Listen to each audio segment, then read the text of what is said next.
Hello and welcome to another video in my tutorial series, How to Make Proofreading Less Boring.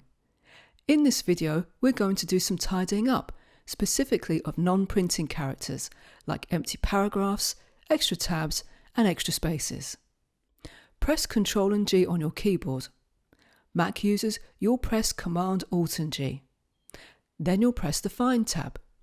If you've seen a couple of my other videos, this might look familiar. It's the Find dialog box, and you can actually search for more than just text. Put your cursor in the Find What box.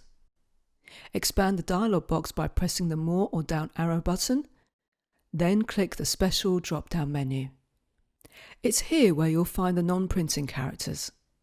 To find multiple empty paragraphs, such as here, what I do is enter paragraph mark twice, then click Find Next.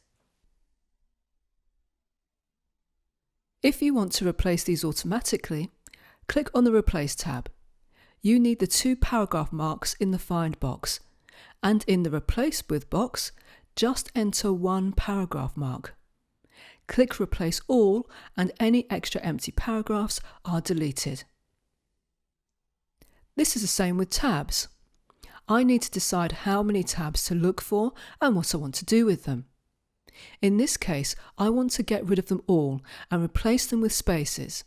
So I'll enter one tab character in the Find box, put my cursor in the Replace With box, then tap the spacebar on my keyboard.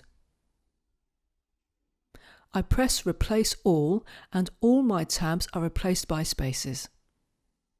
I still need to get rid of the extra spaces, so I simply delete the tab character in the Find box and press the space bar twice.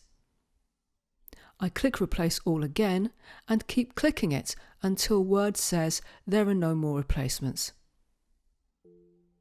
If you want to see the non-printing characters on your screen, press Ctrl, Shift and 8 if you're a PC user, or Command and 8 if you're a Mac user.